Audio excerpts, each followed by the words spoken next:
This is a Film Stories original podcast. We made this. Hello, hello. How's it going, Andrew? Sarah, is that you? Well, no, it's Tony. It's Tony Black. We're on video chat. I mean, you look like Sarah.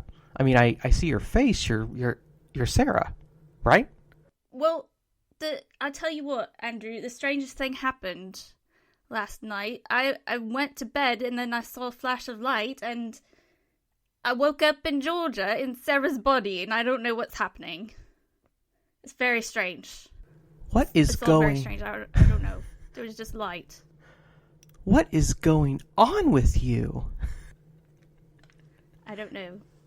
We must have switched bodies. Oh. Or something. We'll have to figure it out.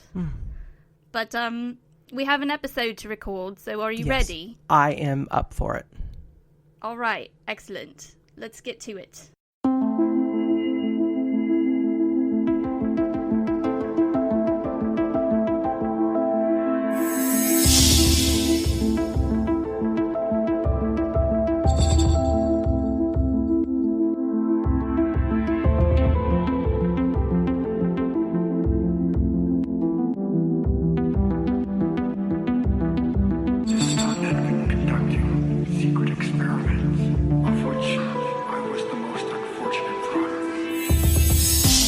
Welcome to the X-Cast. The truth is in here. I'm your host, Sarah Blair, and today my guest is Andrew Blaker. Hi, Andrew. Hey, Sarah. How are you? I'm doing great. I feel so much better now. Like, the weirdest thing, I had this weird dream that I was in England for a minute. I don't know. And there were, like, lights and loud noises. It's strange, but it had to be a dream, right? That's not real. That could have happened. A dream or some sort of tear in the time-space continuum. Who knows? Etc. I mean, it's fine now. It's all fine. Sorted. Good. So. Very good. It's been a while. How are you? I'm great. How are you doing? It has been way too long. When we were at X-Fest 2, Andrew was kind enough to give me a ride to the airport. My knight in shining armor. Thank you, sir. For that. Anytime. Very kind of you. So we had fun.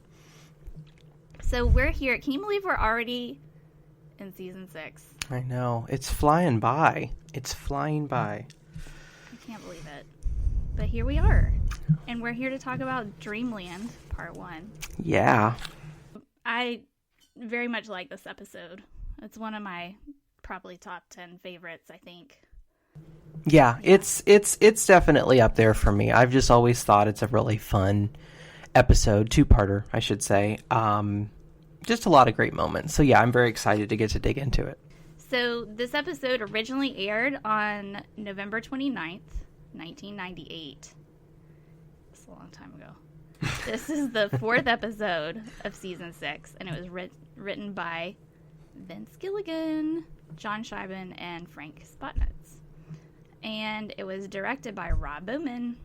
So it's that's kind of like a powerhouse as far as writing and directing goes. It really is. I mean, they got a great team for this one. Absolutely. So in this episode, an anonymous tip finally brings Mulder and Scully to the mecca of all UFO lore, Area 51. But when the agents witness the flight of a mysterious craft, Mulder and one of the men in black, Morris Fletcher, somehow switch bodies and lives. That's from IMDb. Somebody wrote that. It's true. All right, Andrew, out of 10, what would you score this episode? Probably 8.5. Yeah? Probably. Yeah, I really like it. Like I said, I really like it. We'll certainly probably go into the differences between part 1 and part 2 later on. But yeah, I just think how it gets set up. This premise is genius, I think, and it allowed for a lot of contextual reading, where you really get into how the characters interact in this sort of situation, things that you really have to read into versus what's blatantly there on screen, I think. And I think that's the fun part of getting to return to it and kind of see things that, you may not pick up on the first time. I totally agree. So this is one of my go-to comfort episodes. Mm-hmm. And this last time I watched it with a critical point of view. So I think that my analysis has sort of maybe dropped like a half a point. Mm-hmm. Not much. Yeah. Just a little. So I'm going to give it an 8. Mm-hmm. And we'll go through it. Like I have reasons. Sure. We'll go through. As far as IMDb goes, the score is a 9.1. So pretty high.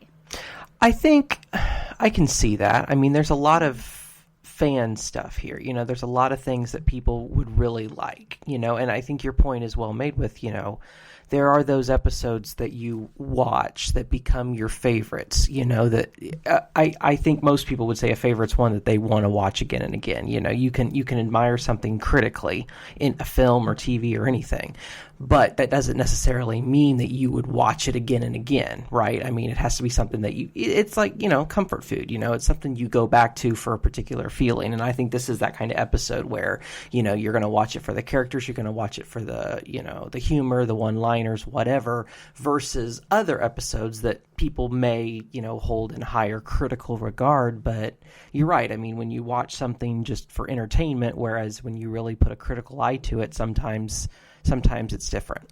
And I think this could be one of those cases if you want it to be.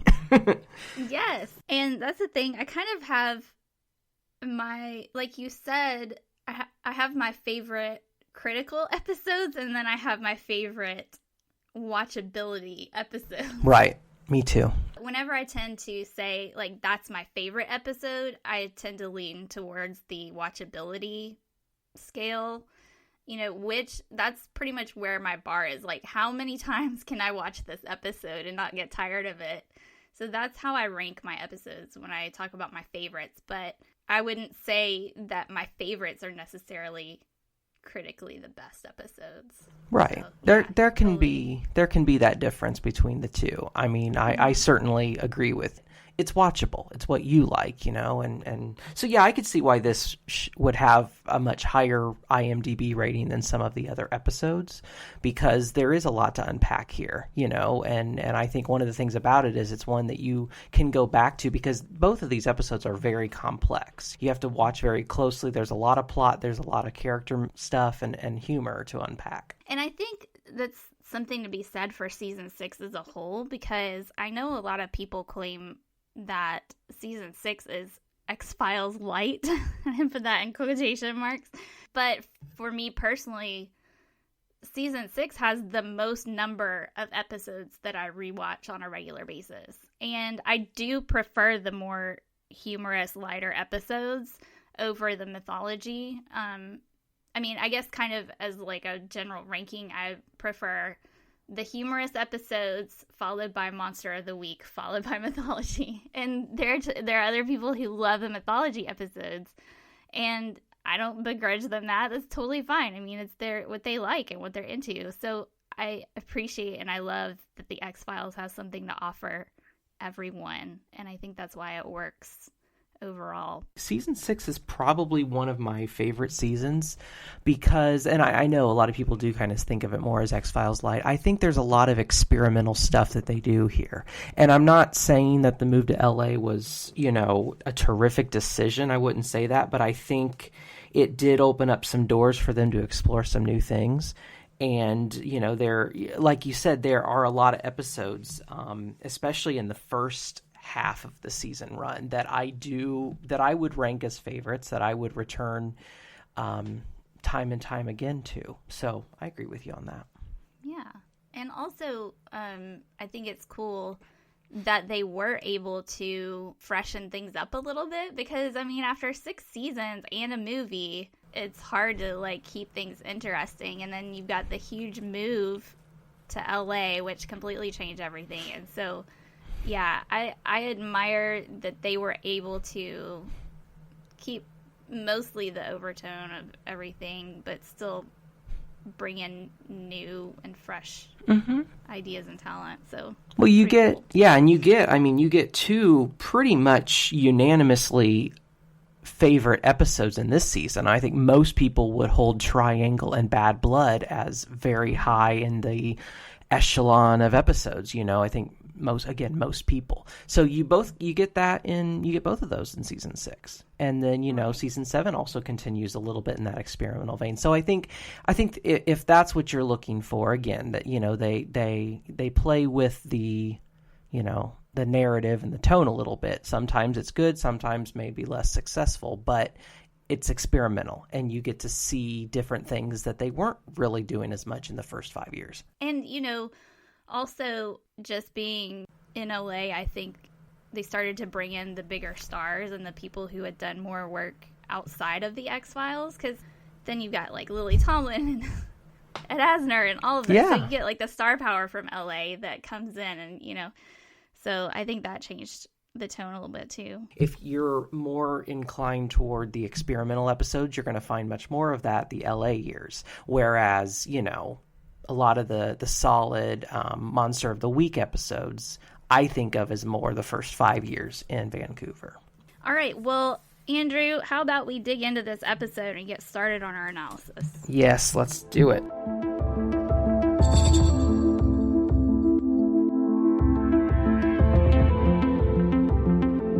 Okay, I wouldn't necessarily call this like a traditional teaser. Like, the way it starts out, we got just Mulder and Scully hanging out, driving in the car. I mean, they do start out driving in a car pretty often. Quagmire, Detour. Usually it's more exposition, I think, as far as the case goes. Like, they're talking about the case, but this time they're talking about something that's a little bit more personal. Mm-hmm. Scully mentions that she wants to maybe live something of a normal life, but it's just one of my favorite lines. She's like, we just keep on driving.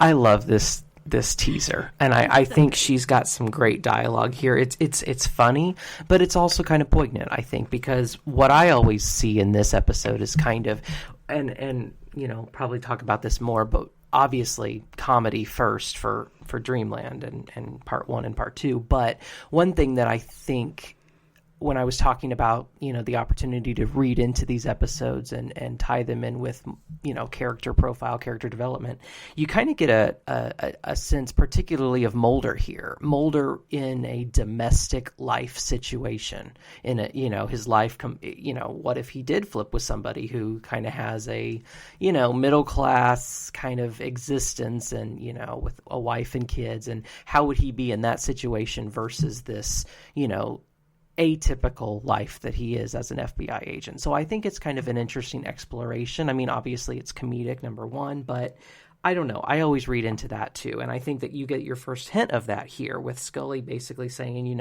we're in the car all the time. There's people who are just living their lives and coming home and raising families, and we just keep on going. And, for what? And Mulder kind of has this pretty lame, and I think it's intended that way, reply of, this is a normal life. It's objectively not a normal life. Most people are not doing that, but it's normal to him. And so I think this episode is kind of interesting in that you really get this sense of, hey, what would he be like in a domestic situation? And they kind of do this a little bit later in season 7 with Chimera, where he's in that same role without Scully, and kind of exploring what would it be like if Mulder were a father or were married. He's kind of in this suburban existence, and he's kind of lost, and, just like, this is outside my realm of comfort. So I think that this sets that whole theme up really well. Yes, absolutely. Then they get pulled over, and we see Michael McKean get out of the car, which is always exciting. I love that moment. You're just like, oh, no. What's happening? He's kind of cloaked in that cigarette smoke, at first, yes. At very first glance, you're thinking, could it be CSM? You're just not entirely sure. So I like how they kind of introduce him as that shadowy, smoky figure. Very mysterious and serious, and you don't really know what's going on yet. And then he leans in real close to Mulder. He's like, there's no such thing as flying saucers. And then immediately the lights come up over the thing, and he's got that eye roll, and he's just like, oh man, right, not now, like the first time. Not now. Right off the bat, something crazy happens. We don't know what happened. Oh, this isn't gonna be a mythology episode. But it doesn't really feel like a Monster of the Week episode, because, like, nobody gets murdered in the teaser. Right. So you're like, what is happening? It's very different. It has a different tone from the rest of the episodes. And oh yeah, I mean, like I said, that teaser and how it ends, with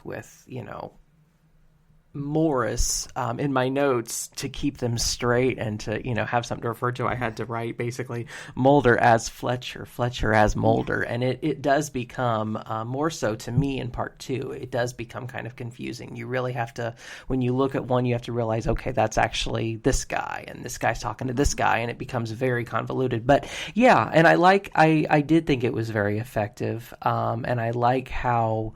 You're right. It's not Myth Arc, but it's not Monster of the Week. And at this point, we don't know if it's really comedy, but it's just, how these episodes, they kind of resist getting pinned down into a particular type, Broadly, you do have those 3 more or less categories, but this is one of those kinds of hybrids where, it doesn't really, to me at least, contradict anything myth arc wise. It kind of easily could be considered a myth arc with a blatantly humorous feature. So I like how it kind of rides the fence on all those. So do you think, what would be a good hybrid name for Mulder and Fletcher? Like Phlox? Or oh man, Fletcher? Mulcher. Mulcher. He's a mulcher. We'll go with that, mulcher. Mulcher. That's brilliant. But it does become, and again, yeah. I don't think there's another way they could have really done it with this episode. But it does become, I don't know, to me it does. Maybe not other people, but I have trouble, particularly more in the second half when they, are interacting a whole lot more, differentiating who's who and what's going on with the plot and the whistleblower and all that. So it again, you really do have to pay attention. At least I do. Yeah, so we'll get into that. After the credits run, this picks up immediately where it left off. One thing that jumped out to me was, Mulder is now Fletcher, so he's stuck here and he's watching Scully drive away with this stranger. And that is terrifying. Like, if you like pull out of the episode and you like examine it from that point of view, that's scary. Can you imagine like just having your partner drive away with somebody? And another thing that's not clear, this is probably one of the X-Files things that's better not to ask questions. But I never am super clear on like when Mulder and Fletcher look at each other, are they seeing themselves or are they seeing the other person? Yeah. I don't think they ever really make that clear. It's a lot to wrap your head around, really. It really is. Because when they look in the mirror, they see themselves as the other person. It's hard to even talk about. And and I think of the scene later, I guess it's part 2 with Scully and Fletcher as Mulder looking in the mirror. She sees him as Mulder. Right. I don't know. It's very and it is probably one of those things that just to keep your mind sane, you probably can't delve too deeply into that whole topic. But right. Yeah, it's a fair point. It's a fair point. I guess I would assume that they are seeing what they're seeing in the mirror. I don't know. Right. But again, who knows? So it's hard. He was watching his body go away with Scully. Right. Like that's double freaky, right? Yeah, that's what I would assume.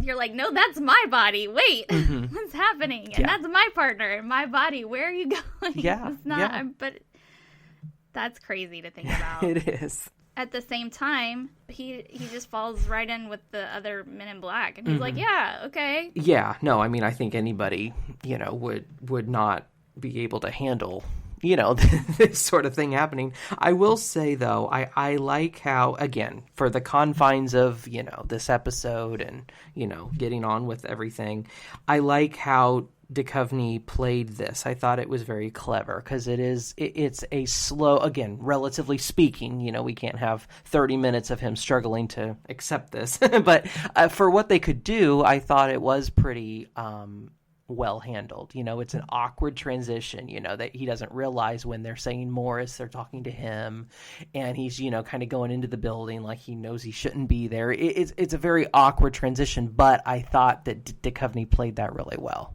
I like that you made that point because it takes him a minute. He's a great investigator because you can watch him picking up on the clues along the way and fitting it together and like putting it into place really quickly. Mm-hmm. It does take him more of a minute than Fletcher, I think. And I like how they kind of piecemeal it. He kind of, he sees himself in the video feed or whatever on the screen. He has some, again, it happens on different levels, and then when he's at home, so it's slowly, he doesn't get it all at once. It kind of comes in pieces to him. And I thought that was the more effective way of doing it because, like you said, obviously something as scary and trippy as, you're dealing with here. Obviously, if we deal with all that up front, it's going to take a very long time. So I liked how they kind of had him, the awareness came to him in different stages. Okay, this is the guy. I work at Area 51. I have a family. I can't deal with my family. It's these different levels of him realizing this life that he's kind of been thrust into. So I like how they handle that. And they put the pictures on the wall where he's looking at all the pictures, and it's like Newt Gingrich. Mm-hmm. And then he sees Saddam Hussein, and like this guy that is now his body with Saddam Hussein. And then the first thing he thinks of is Scully. Yeah, exactly. I love it so much. He's like, oh no, who did I send Scully off with? No, like I said, I really like how they, handle the transition, and that you kind of flip between Mulder discovering this, finding out what this means, and then Scully's very slow awareness that something is off with her Mulder. Right. Especially, when they get to the gas station and he's just being such a mega dick. Oh my gosh. Yeah. What? Like, how does Scully, and I know this is like one of the many, like the main comment is like, how does it take Scully so long to realize that this is not Mulder? Mm-hmm. But I would argue that she does notice right away, but she just doesn't, because the thing is like, everybody who was there except for Mulder and Fletcher, they don't remember what happened. Right. It's wiped from their brain. Right. So as far as Scully knows, they drove up, had these guys come up, and then they just got back in the car and left. Right. The whole thing that happened is just like not there. She doesn't realize there's missing time. She doesn't realize that anything occurred. Right. So they had this conversation in the car, and then some men in black showed up and sent them away, which is not unusual for them. No, we've had that before. That's a common occurrence.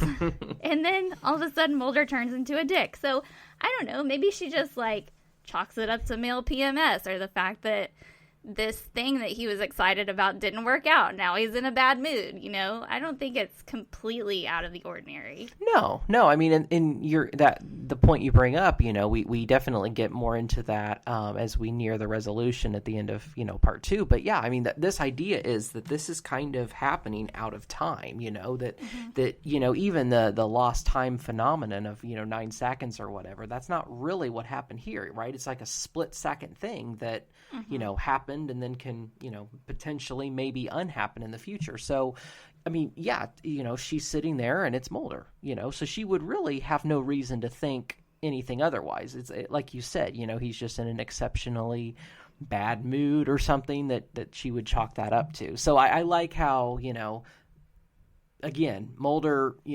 believes totally what happened. He puts it together and he has to convince her that this is what happened, So I like how they maintain that, typical, relationship throughout, even in extraordinary circumstances. Yeah. And I really like how they use the credits to break that up. Because it's like pre-credits, you've got Mulder and his body. Post-credits, it's Fletcher and Mulder's body. Mm-hmm. So I think that's like a really clear line. Because then she just turns and, she's like, let's go, Mulder. And she really thinks so. I think that helps if you think about it that way. Yeah, it does. So then we learn that there's this leak and a mole inside the Men in Black and Area 51. They're trying to figure that out, and he gets a call from his wife, Fletcher's wife, and she is just, like, terrible to him. But, I mean, if she's going to be married to that guy, can you blame her? I don't know. Probably not. I don't. And I think we get the idea as, obviously you can't tell from this, first exchange, but Morris Fletcher's obviously, not the greatest or most attentive husband or father. And I think that, Mulder kind of steps right into this whole dysfunctional family relationship. They got 2 teenagers and he's always working and not paying attention when he is at home. And so, I mean, he's kind of just thrust into this, and you kind of get to see as the episodes go on just how dysfunctional and how unhappy that family is. I think that, anyway, we'll talk more about Nora Dunn as we go on, but I like how her and McKean kind of play together. Oh, yeah. Here. Yes, absolutely. And he kind of goes around the house when he gets inside and, like, picks up clues. So he's investigating this new life that he finds himself dropped into.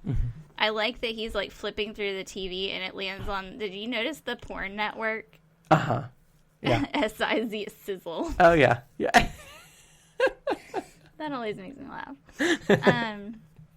And I do think that it's interesting. Like, we kind of touched on this a little earlier, but Scully is the one, she's like, I want this normal life. Like, don't you ever want this normal life? And Mulder's like, no, we are normal. And then, like, he actually gets put into this fantasy. And we get to see how he would react and how he would handle it and deal with it. And he fails miserably. Like, he just would not. It's just so awkward for him. He's kind of game though, he's kind of game because he when like the next morning, when you have him interacting with the kids, and yes, you're right. I mean, he's miserable at it. He fails epically, but he also is trying in a way, he's honey and kids and, everyone have a good day. He's so uncomfortable in that role. And yet he's also kind of trying to give it a shot, I think. He feels like he has to play this role, and so he's saying the things that he knows like a normal person would say. Right. He's like, is this what I would call my honey? I think I've seen this on TV before. Yes. He's like playing it out how he imagines that maybe it would be, but he's not really sure. Or he's probably thinking in his mind, there's a porn genre for that. I've seen this before. Right. I'm going to try my hardest here. The teenagers are just so sullen and, oh, bless. That poor family, they're just a hot mess. There's a lot going on there. That's a whole other therapy session. I want to go back real quick, right before he gets home. His carpool buddy or whatever, his coworker drives him home, and I like this moment because again, what we were talking about earlier, this happens to him in different levels of awareness, right? And so they drive up to the home. He has no idea where he is or anything. He's trusting this guy that this is the home, and so he just points to it. And that's the place, or here's the place, or whatever he says. I really like how they did that. It's like this. It's like a question disguised as a this is where I live. I like how they handled that. A very small moment, but I've always got a chuckle out of that part. And then he says ciao. Yeah. He's just so uncomfortable. You can really sense that level of discomfort where he is. And like you said, if you were in that position, it'd be terrifying. But he is also, just so uncomfortable and kind of feeling out what this is going to be like. And I really like how he played that off. Yes. And then we find out, hey, there was this crash of a routine test flight over Area 51. They recovered a flight data recorder and the pilots are alive. Oh, except one is stuck in a rock. And then the other one, they discover he's speaking a different language from his regular language and can't quite tell what it is, but it's something that obviously astonishes the people who know him well. Right. So in a scene before, you going back talking about the leak, the whistleblower from Area 51, yes. And the other character, I don't have his name right now, but he says they figured out that whoever it is called the FBI from Wegman's office, and at that point we don't know who Wegman is. But so this gray-haired guy who's on the scene at the aircraft crash, that's General Wegman. I believe. Right. So obviously some kind of official, because he's got the uniform to show for it. So right. you don't know who he is. You just know he's important. So one thing that I wanted to ask you about, there is a guy in a rock, obviously in trouble and not doing well because his body is melded to a rock. And in the background, the music is all like, doo-doo-doo-doo, like it's kind of like hilarious and light. And I don't know how I feel about that. Because that's not something that I had totally paid attention to before until I was like specifically watching for it this time. And I feel like, in certain other times throughout the episode, he does like that, like, it's like, it's very comical in a place where I don't know that it warrants comedy. Like, what do you think about that? Because I felt a little more put off by it this time, I think. Yeah. Before. Oh, well, and now I see what you're saying, and I think there's something to be said for that. I mean, I think it's probably done to just accentuate how bizarre this whole situation is and to indicate that, okay, yeah, this looks awful, but keep in mind, this is a comedy episode, so it's okay to laugh, I mean, you're right. I mean, it is very odd, and it kind of seems like a clash between how, what we're seeing and how we're supposed to feel. But, yeah, that's a good. I hadn't really paid that much attention to the music cue in that scene, but that would be my guess. But I mean, I see your point. Definitely, it seems a little out of place. Yeah, this is the first time that I noticed it myself, because I think that there are moments that warrant the lighter tone, but maybe something in these moments where it's like, because you got the Men in Black part. And to them, this is serious. This is not comical. This is like an, oh shit, we really fucked up. Something is going very wrong here and we have to fix it. So like, I wonder if like maybe evening that out just a little bit, the tone there and the music would have like slightly shifted the episode to make it just feel more like a 9 instead of an 8 or 8.5, Yeah. No, that's a good point. I think maybe, and again, I don't want to jump ahead too much, but maybe the fact that the guy fused into the rock is still alive, maybe that's where, they're thinking, okay, well, yeah, this is weird and this is bad, but he's okay. He'll be okay. I don't know. And so maybe maybe that gave them that kind of allowance to use some more, I don't know how you would describe the music they used, but, less serious, I guess, It's not like we're looking at him and he's been, killed. I think that would be more. Yeah. He's just, part of a rock now. Right. No big deal.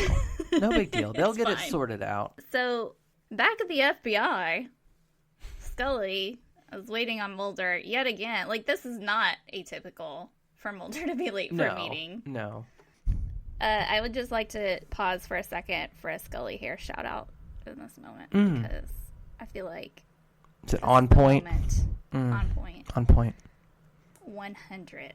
Well, I will say, I mean, while we're on this point, I've always thought that, I'm sure much has been said and everything about her hairstyles, but I definitely think season 6, season 7, the later seasons are the best seasons for Scully hair. My favorite season, while we're on the point, we might as well just go into it, right? Absolutely. Season, go for it. I always preferred her hair. I thought it looked the best for the character in season 9 when it was the longest. Well, the longest up to that point. But yeah, no, season 6, season 7, on point. It's looking pretty great. Yeah. And we've got Kirsch's assistant. They clearly detest each other. There's like some serious animosity between these two ladies here. Have we seen this woman before? Kirsch's assistant? I was wondering about it. I can't remember off the top of my head. I feel like probably because they've been in Kirsch's office before. We've probably seen her, but I definitely she's an actual character here versus an extra. So Scully doesn't have a huge amount of female friends within the FBI. You know, she kind of they're very, you know, usually cordial, but very kind of she's very businesslike, you know, and as we see later in this episode with Kirsch's assistant, she's just kind of like doesn't like her, as you said, and doesn't identify at all with her. I think like with Skinner's assistant, I feel like she sort of gets Mulder and Scully in a different way. Like, she's professional, but then so Scully maybe like got used to her a little bit over the years, and they have like a respectful professional relationship. But occasionally, you know, Scully does need to barge into Skinner's office, and like she's used to that, and she doesn't mind so much. But apparently, this assistant minds way more. Seems like. Yeah. She's not having it. Right. She's not having it at all. But I wonder how much of that has to do with, like, with maybe, you know, how they set it up later with her coming out of the apartment, and spoiler alert, but. Right.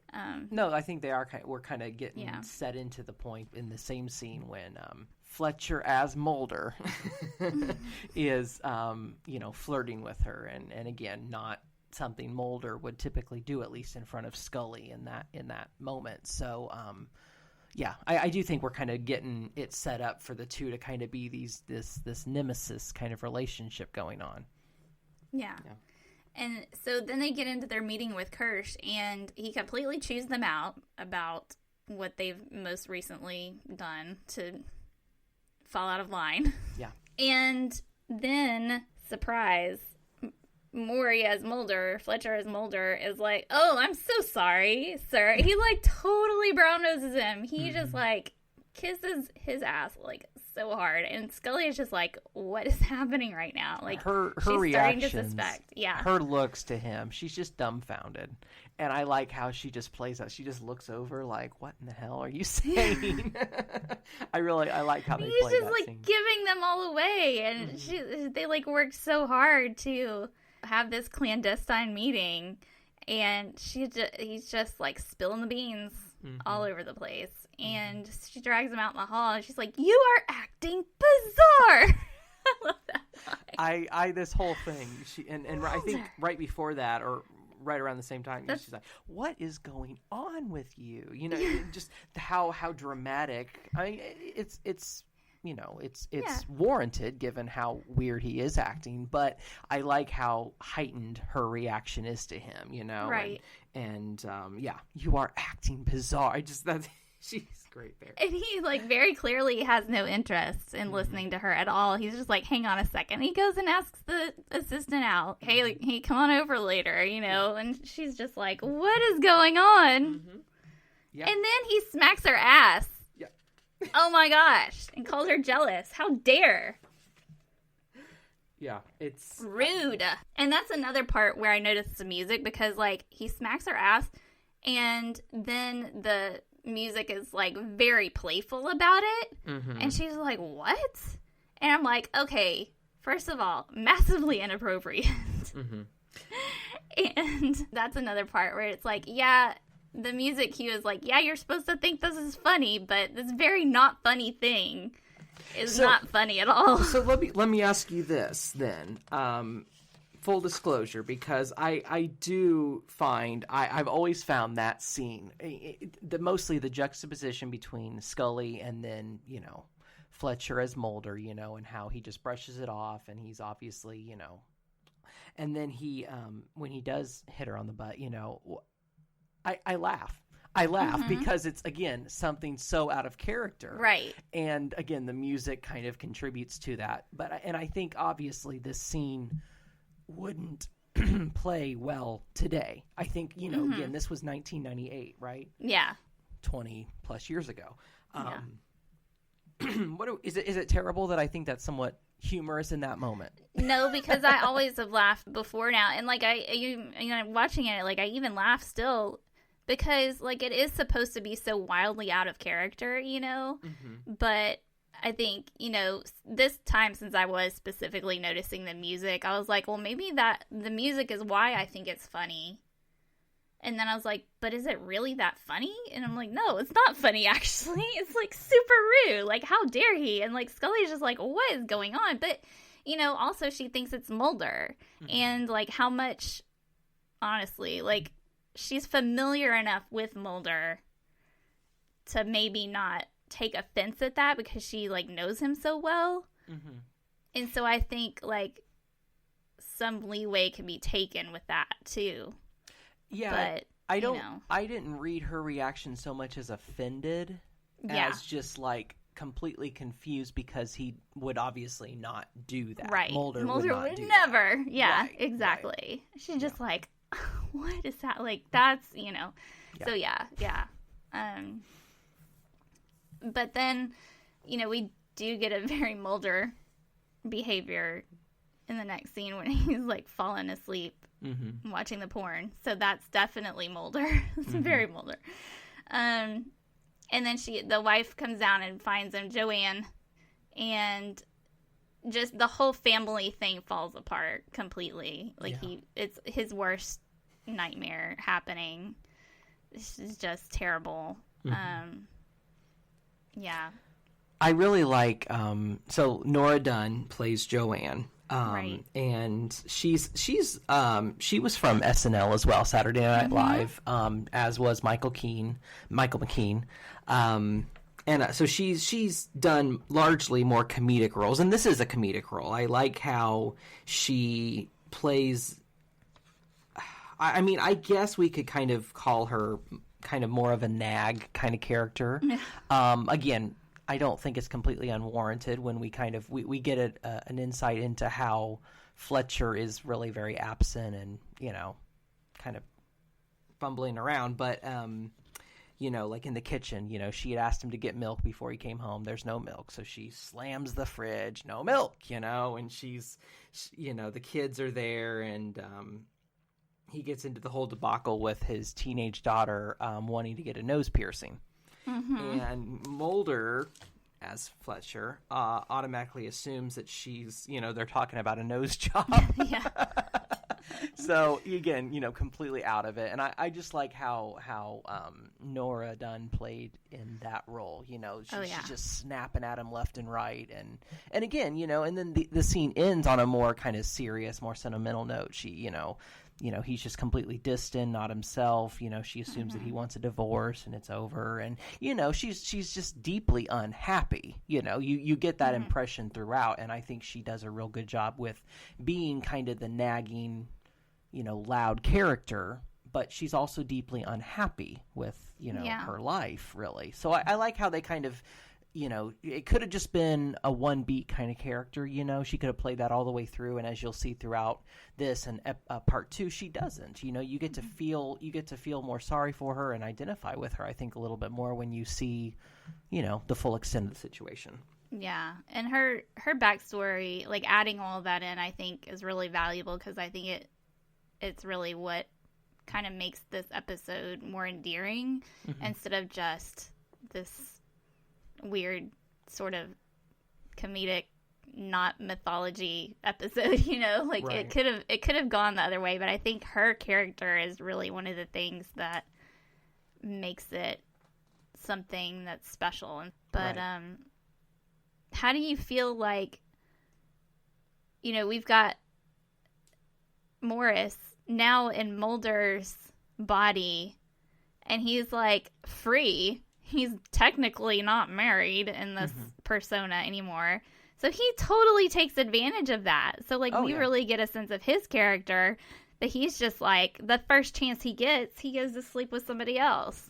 You know, and then that adds to her the empathy that we have for her character, too, because it's like, well, the first chance, he's going to go sleep with this executive assistant. And That's exactly right. That's exactly right. I mean, you kind of get the sense that, you know, he's all about work, and then when he's at home, he's just not really there, you know, and how Mulder as Fletcher acts is probably exactly how the real Fletcher would act. He gets home late, everyone's asleep, he doesn't go to bed with his wife. He falls asleep in the recliner with TV on, and first thing in the morning he's out the door and he's not, he's just very distant. And so, and then, you get some more insight into just how unsatisfying their, marriage is and, their kids are, unhappy and, you just get the full extent of the situation. And it definitely, I don't know, you feel more sorry for her, obviously, than you do for him, which is, I think, the point. Yeah, exactly. So she reminds Fletcher, that he is still wearing his same suit from yesterday. So he goes upstairs, and this is where we get the scene. Dun, dun, dun. The iconic mirror scene. Yeah. Andy, what do you think? Yay or nay? Okay, so I think it's a clever idea in concept, and I think that here it drags on several beats too long, if that's the technical term. It should have been shorter. I think it would have worked better if it had been shorter, and if the music cues had been shorter too. It kind of takes you out of the episode, I think. It's just very goofy. In concept, good idea. Homage, obviously, to... Is that Duck Soup? Yep. The Marx Brothers? Okay. Mm-hmm. And then I Love Lucy parodied that as well with yes. Groucho Marx? Harpo Marx? I'm not sure which Marx brother it was, but whoever it was that did that, she did that too. So, yeah, I mean, it's got, some homage there. So, again, in concept, clever enough idea. Obviously, very technical thing to pull off. To the eye... To my eye, everything looks pretty flawless in terms of them doing it, but it should have been much shorter than it was.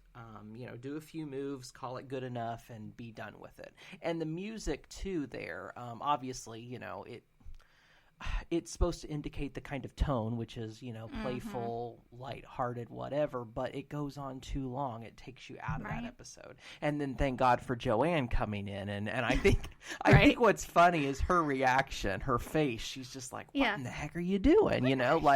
And she's like wary almost of him, like, oh my God, you've lost it, And so, a good idea in concept, I guess, but too long. What do you think? Yeah, I mean, I agree for the most part. I think I definitely think that the music is what kills it. It just, or not kills it, but takes you out of. It does. Yeah, and it pulls you out of that. But on a technical level, like just the actors performing that and doing it so well, I very much appreciate. Yeah. And I appreciate the silliness of it, but I think the music is not quite what it needed to be. I wonder what was going on in Mark Snow's life at this point. It just, because normally I love the music.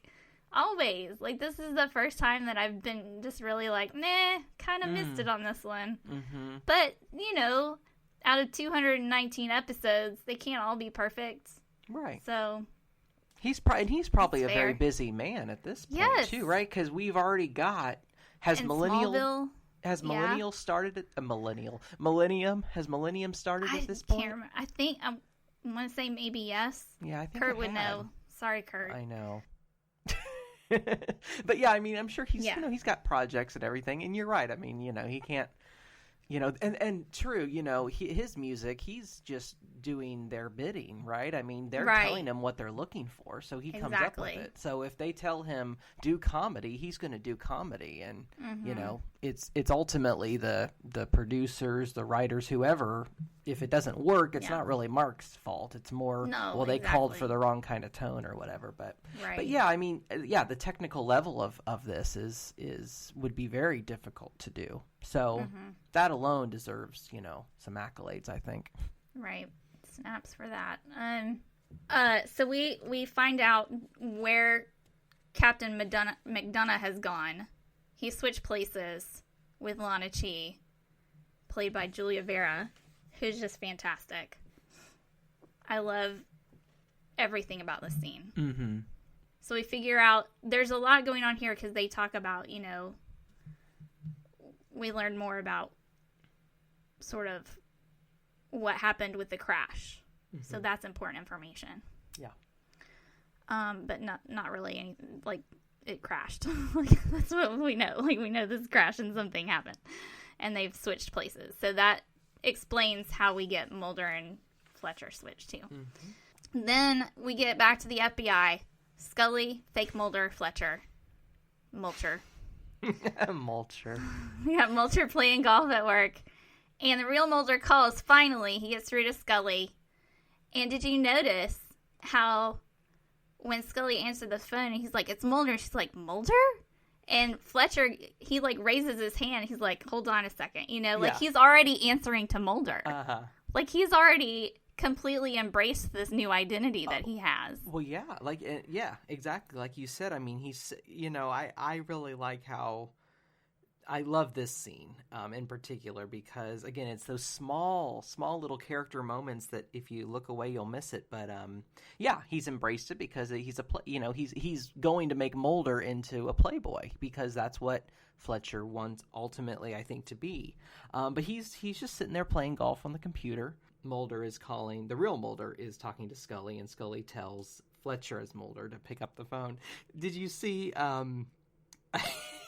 when there, it makes the click of when he picks up the phone and Mulder's like, what was that? I don't think this is a secure line. And Fletcher as Mulder just gives this eye roll like, this guy, you know? I love that scene. Like, he just knows Mulder's this total crackpot.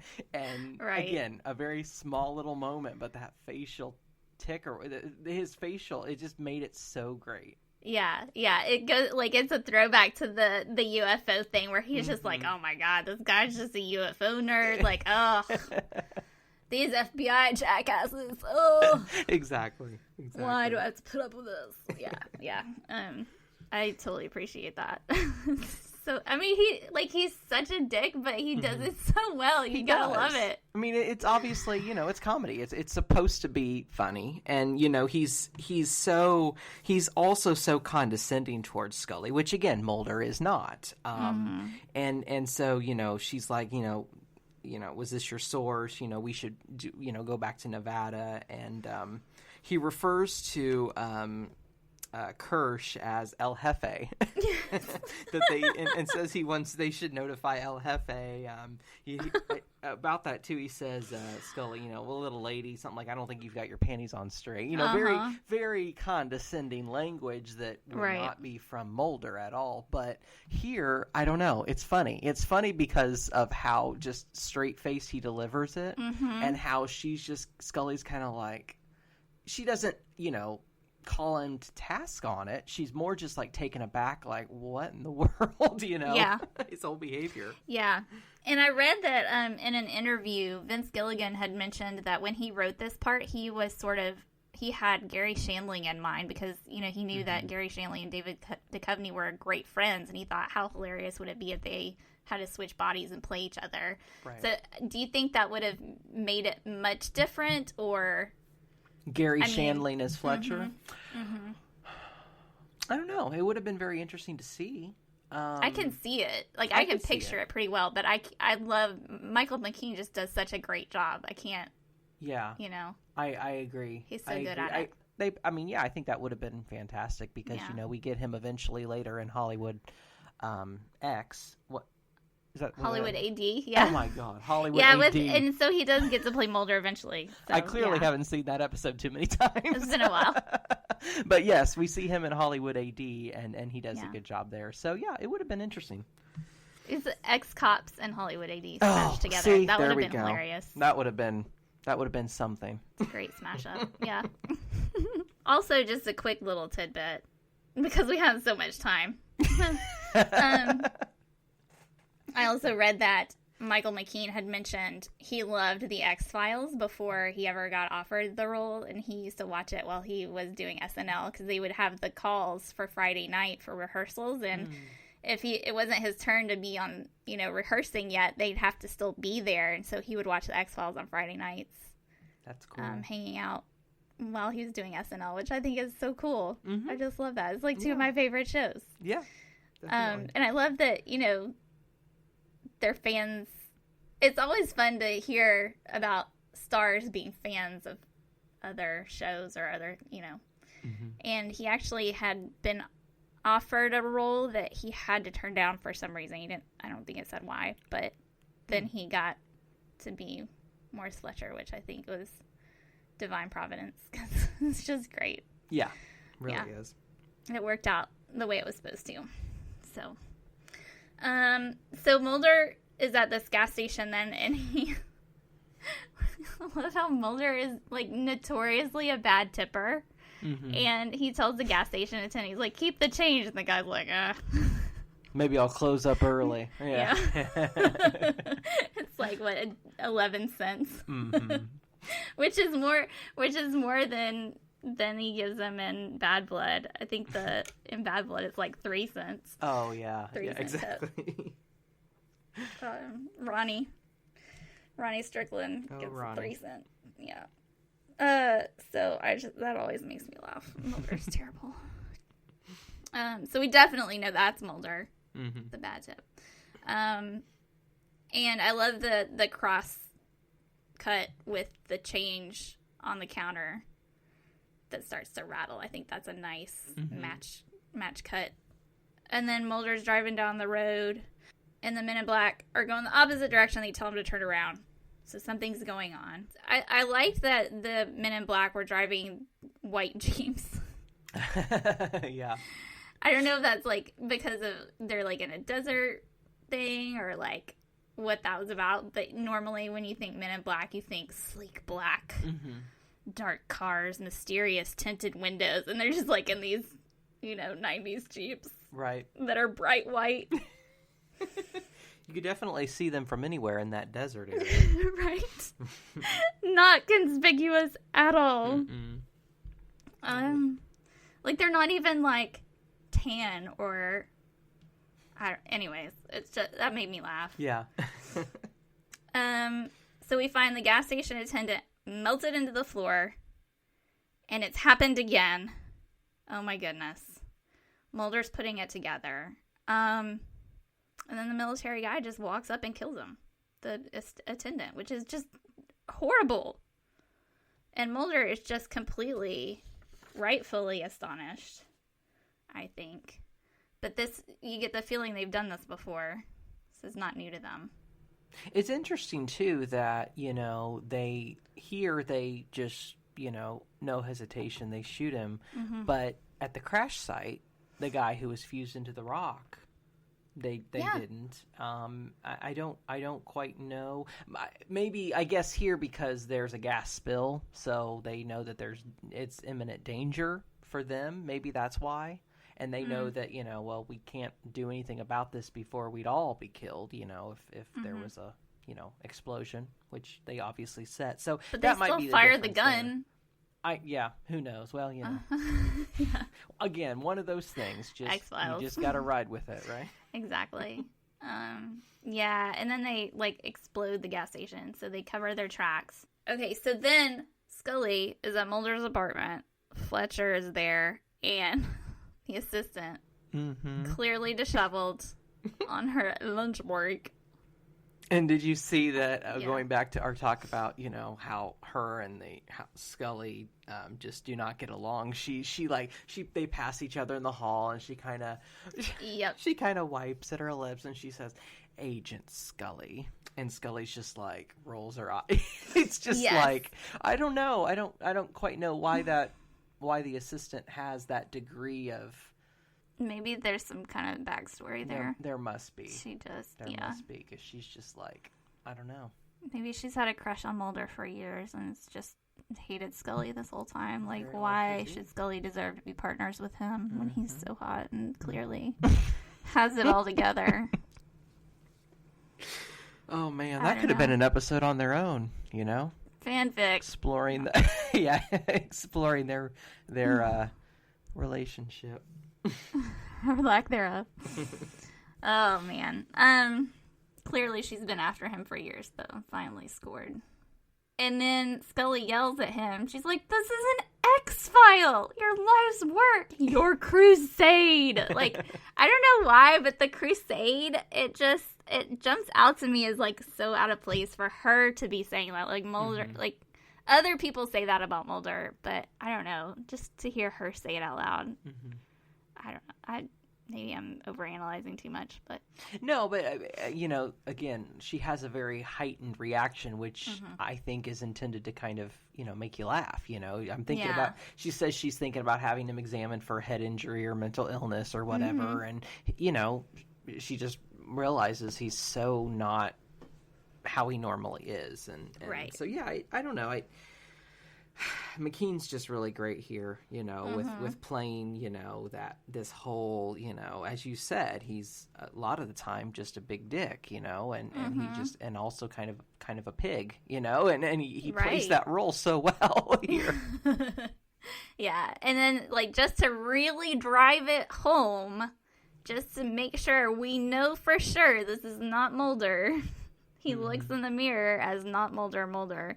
And he's like, bitch. And we're like, oh, you just want to punch him in the face. Well, yeah, and I'll be honest, that exact scene, when he does that, Mulder, well, obviously Mulder would never call Scully that, but that was another scene that kind of, I can't quite pinpoint why, but it kind of took me out of it. It seemed a little unnecessary, not so much because of the word, I don't really care, but it just, I don't know, something about it just came off like, okay, that was kind of unnecessary. Did he really, did we need to see him looking in the mirror? We obviously know at this point, it kind of just felt like we're beating a dead horse here. Yes, I agree. Oh, yeah, so we see the lizard in a rock now, back at Area 51, back in Nevada. They're talking about a tear in the time-space continuum and operating in gravity pulse mode. I don't know if is that a thing? I think it's a thing, but... I think it's a term. I couldn't tell you what it means, but I do believe it's a term. Yeah, quantum physics. I do not know quantum physics. I'll be the first to admit that. So they established that none of them actually remember seeing this happen, but they know it's happened because they've got lizards and rocks and men in rocks and attendants in gas station floors, and something's going on. Clearly, they have the evidence of it, but they talk about the lost time, and they basically explain all the mechanics of what's happening and establish there's no fix. We just have to clean it up and hide it and sweep it under the rug. And Mulder's like, wait, what? And this is where we kind of get a little bit of insight into what Morris Fletcher's role at Area 51. He's kind of like the media manager, the PR guy. It kind of seems like, because they say, this is your job to kind of spin this in the media and kind of contain the story. So he kind of does seem like he almost has more of a PR background. This is kind of his media spin role at Area 51, which again, we get further confirmation of that in part 2 when he interacts with the lone gunman and is kind of going into, who Saddam Hussein is and all these conspiracy things that he's supposedly been a part of. And so we kind of get that first setup here. And again, I just really think that was, again, is it absolutely essential to the episode? No, but it gives more context to the character. And when you think back on how he reacts to Mulder, and then in the future how he reacts with the lone gunman, this is his role. He thinks himself much smarter than the conspiracy-minded public, that he supposedly creates and feeds these conspiracies to, And so it makes him even more of this egotistical kind of guy, and it clicks, you know what I mean? It clicks and it makes sense that, oh yeah, this is the role he would have. And, also, if you think about it, here's Mulder standing in the literal shoes of someone who he has spent a lifetime trying to find. The truth is right there. He's seeing the truth. Right. He's aware of it. Everything is unfolding. All of the behind the scenes stuff. That's kind of a big deal. I wish they kind of had acknowledged that a little bit more. Yeah. Well, and it makes me just think, connecting this, how we talked earlier, how it's not a myth arc episode. Yeah. And yet, could it be just the myth arc took a very comedic turn? I mean, it doesn't really seemingly, seem to contradict anything. Yeah. But again, this is the show, and this is one of the, for me, classic and yet always frustrating aspects of the show. It's this continuous cat and mouse, right? I mean, it's just when you get to the apex of what is Mulder's, crusade, right? It's done in a very comedic way and, ultimately, almost erased by the fact that it's part of the time-space continuum. It's like, oh, we get here, but no, you don't, and you're going to just rip it right back away from the audience. So it's, again, it's classic. It's what they do throughout the entirety of the series. So, of course, they're going to do it here. Of course, yeah. All right, so Scully is, she's just driving. She, she's alone. She's doing what Mulder thinks is normal. So I found that pretty hilarious. Well, it's both. It's really, she talks about, do you ever just want to do something normal? And yet, let's be real. Could she easily give it up? She does the same thing. She's driven to do it. Fletcher as Mulder clearly is not interested in pursuing it right now. So she's kind of going to carry that on because she knows this is part of her job as well. And so I like that. It's like, well, does she really want to change? Or is she just kind of, waxing philosophical? You know what I mean? Exactly. Yeah, I don't think she could give it up as easily as she thinks she could. Right. So then she finds the dime and the penny melted together at the gas station. Or not necessarily melted, but occupying the same space in the space-time continuum. It's a very strange piece of evidence that she picks up there. But she recognizes that it's significant somehow. She just can't name why. And then we've got Joanne and Mulcher here. She mentions he keeps mumbling Scully in his sleep. Because of course he does not gaze at Scully. Yeah, this is a funny little exchange between the two. Yeah. And then so they talk about their marriage a little bit, and he's like, I'm just not the man you married. And she automatically goes to erectile dysfunction. I mean, he's sitting there watching porn all night, but apparently he has erectile dysfunction. And then immediately after, she's like, oh, we can work this out. And she's like so happy and relieved. And then she goes to the door and opens it. And Scully goes, hi, I'm Dana Scully. And she's like, ah! How Nora's face turns there. Oh, just my from that look of, who are you kind of thing, and just gets so angry and sullen. And then when Mulcher comes to the door, she just slaps him one, and it's just all of her hopes and dreams. She's like, we finally have a chance again. Oh, no, sorry, rug yanked. Two things about this part where Mulcher goes outside to talk to Scully, and he puts his hand on her back like he always does. And she kind of like flinches, and she's like, what are you touching me for? And I thought that was a great little bit from her, like a little micro, to kind of acknowledge, like, this is not, because technically she's like acting with David Duchovny, like it's him. And then he goes, I love all the reasons he gives to like prove that it's him, like all of the things that he knows about her. And like he's like, Bill Scully hates me and you love bee pollen, and those are the things that he goes for out of everything that they've been through together that only they would know. Right. And he goes for Bill Scully hates me and bee pollen. Right. It just makes me laugh every time. You would think, though, her lunch yogurt, you would think that thing, who else would know something like that? Not that would be something that would clue you in. The brother thing too, but she's just not, she's not really having it. She doesn't believe him at all. And he's like, you're on some bee pollen kick, even though I tell you you're a scientist and you should know better. Like, that's so, I wonder how much of that was improvised, because it just feels so, it feels really real. And then she goes, well, anybody could just have, like, heard that or listen. I guess she probably assumes that they're being spied on, when they're dealing with the men in black. That makes sense. But, and they've been spied on before, so. Yep. He's like, oh, that is so you, Scully. So you. So Scully. Just glad to know you haven't changed. Exactly. So, and then Fletcher is sitting there spying on them in his car, and he is only paying attention to Mulder Scully. He doesn't even care that his wife is, like, throwing his clothes out on the lawn and talking about divorce this whole time. He's just like, whatever. He completely ignores her. He doesn't even care. Rude. After that, we go back to him Morris calls his people at Area 51 and rats out Mulder, but we don't actually hear. He doesn't actually give the name on the screen. Mm-hmm. And then we see Mulder going to Area 51 to get the flight data recorder, and then the guy's watching him do it. So we know he knows now who he thinks the mole is. Because Morris doesn't actually know who the mole is. Right. So Kirsch calls Scully, and Morris ratted her out too. Kirsch is like, you have to follow orders, otherwise don't bother coming back.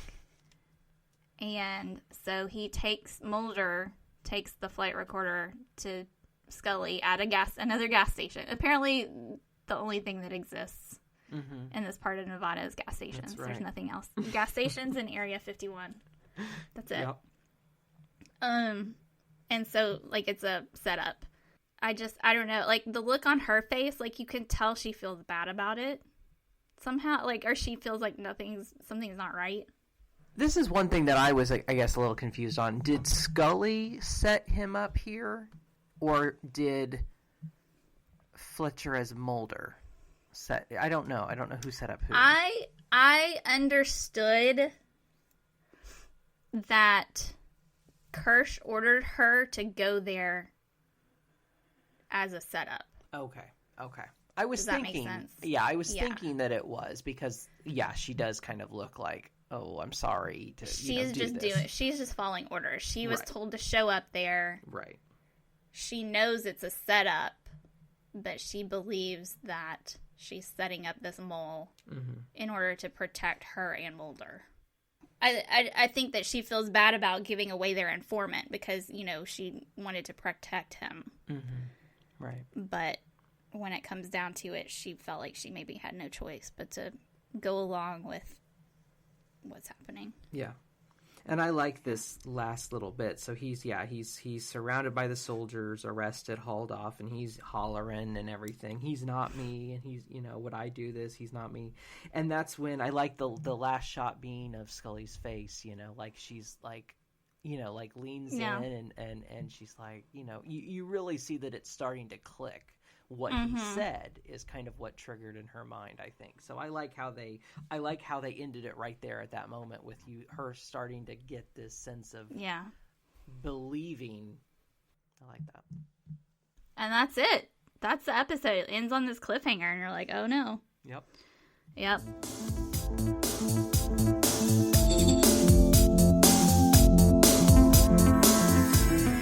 Let's check the mailbag and see. We've got a couple of comments here from Facebook. So Luke Winch says, this and Dreamland II are unique in that it's a two-parter but not really related to the overarching mythology, and by the end of the two-parter, it doesn't really achieve a huge amount other than a little Mulder and Scully development in a waterbed.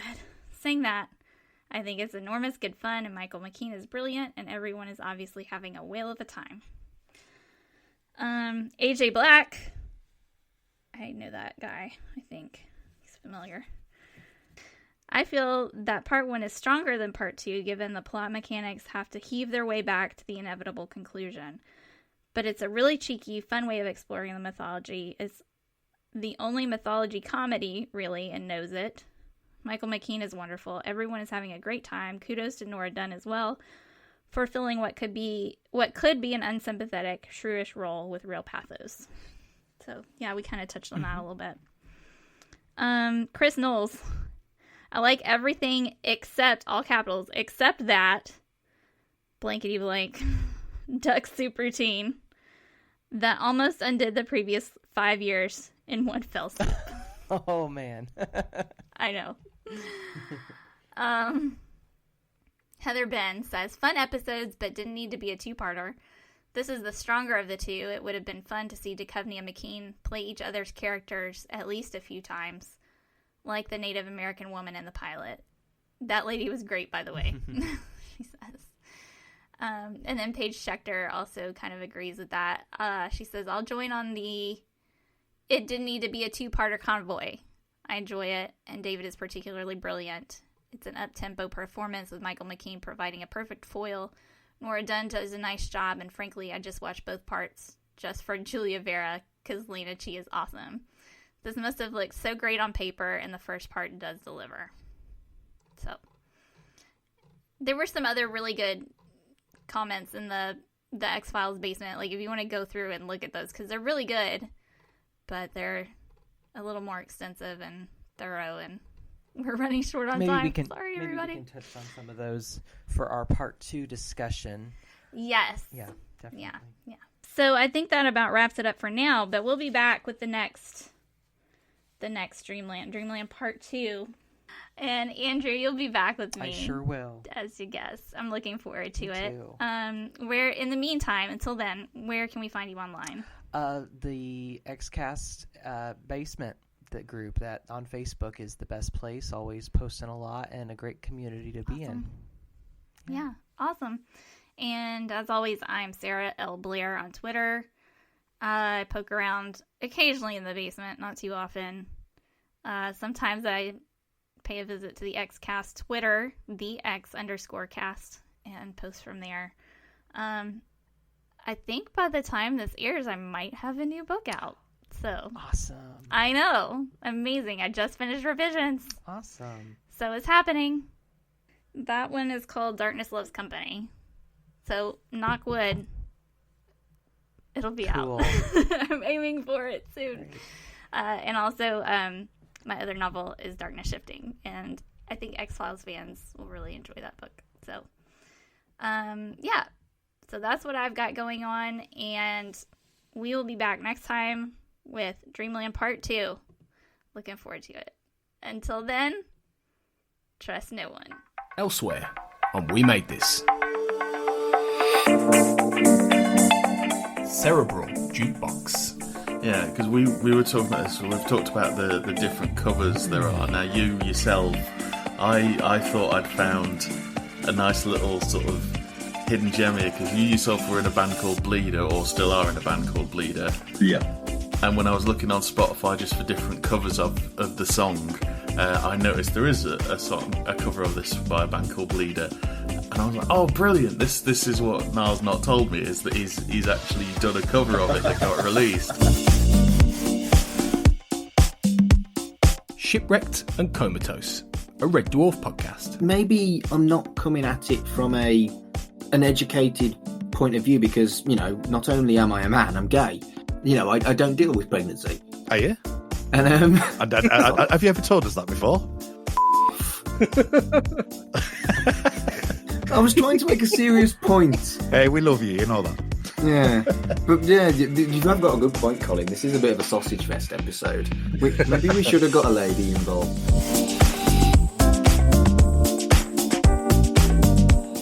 Real Asian podcast. You know, so I really do feel that there's this, and whether it's an invisible weight on our shoulders to be able to be like this ideal child, or like, you know, just being able to not drag the family name down for whatever reason, even if it's self-imposed, even if it's just completely made up in your mind. Right, like you know, Brian, you were just saying about your friend who said they felt like they couldn't come out to you. Check out all of these shows and more on the We Made This podcast network.